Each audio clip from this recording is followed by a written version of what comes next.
Ultimately, it feels like this kind of policy has to be implemented by a group that's external to the company that's then affected by the determination. It's not sufficient, for a major corporation to just have its own accounting standards. And at the point that these models potentially really are risky, or it's plausible that the results will come back saying we can't release this. Maybe we even have to delete it off of our servers according to the policy. I would feel more comfortable if I knew that some external group that had different incentives was the one figuring that out.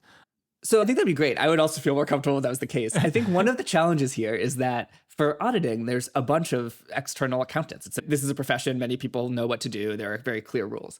For some of the stuff we're doing, there really aren't like external established auditors that everyone trusts to come in and say, we took your model and we certified it can't like autonomously replicate across the internet or cause these things. So I think that's currently not practical. I think that would be great to have at some point. One thing that will be important is that auditor has enough expertise to properly assess the capabilities of the models. On Twitter, I asked, what are people's biggest reservations about RSPs and about Anthropic's RSP in general? The most common response was, it's not legally binding. Like, what's stopping Anthropic from just dropping it when things really matter? So maybe I should list off some of the reasons that I think it would be hard to break from it, right? Like, this is a formal policy that has been passed by the board, and it's not as though, like, we can just be like, oh, we don't feel like doing it today. You would sort of need to like get the board of Anthropic, get all of leadership, and then get all of the employees sort of bought in to not do this, and or even to like skirt the edges.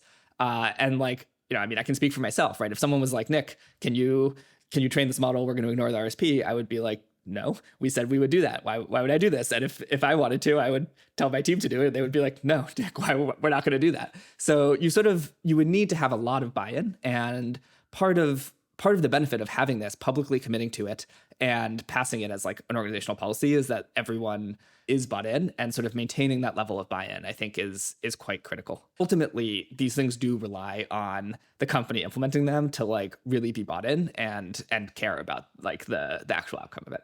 Is there a formal process by which the RSP can be rescinded that is just a really high bar to clear?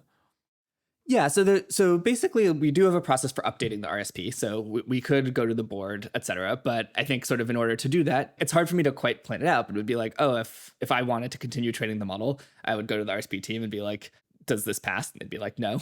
And then maybe, you'd appeal it up the chain or whatever. And I sort of at every step along the way, people would say, no, we care about the RSP.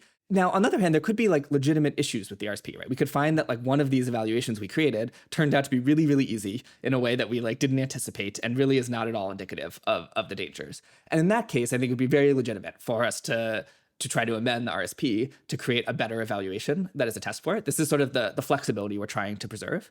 But I don't think it's I don't think it would be like simple or easy. I can't picture a plan where someone could be like, there's a bunch of money on the table. Can we just like skip the RSP for this model? That seems somewhat hard to imagine.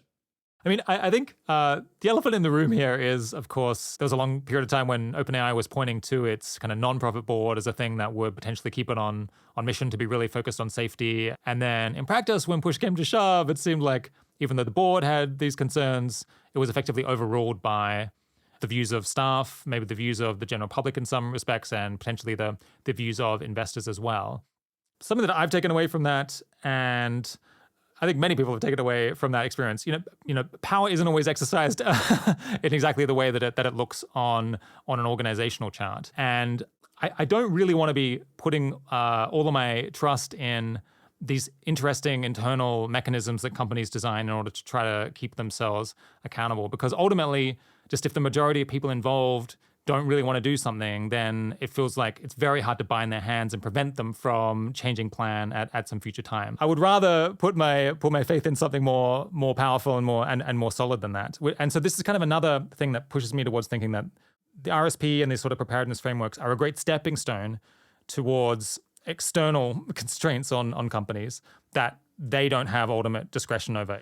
Because if things go wrong, the impacts are on everyone across society as a whole. And so there needs to be external shackles effectively put on companies to reflect the harm that they might do to others. Yeah, I think that basically like these shouldn't be seen as sort of a replacement for regulation. I think there are many cases where like policymakers can pass regulations that would help here. I think they're intended as sort of a supplement there and a bit as a like learning ground for what might end up going in regulations.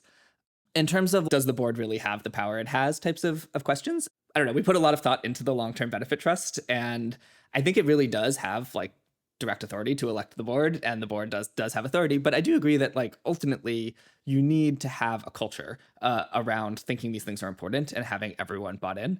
As I said, some of these things are like, did you solicit capabilities well enough? That really comes down to like a researcher working on this, like actually trying their best at it, and that is quite core. And I think that will sort of just continue to be, even if you have regulations, there's always going to be some amount of importance to the people actually working on it, like taking the risk seriously and really caring about them and like doing the best work they can on that.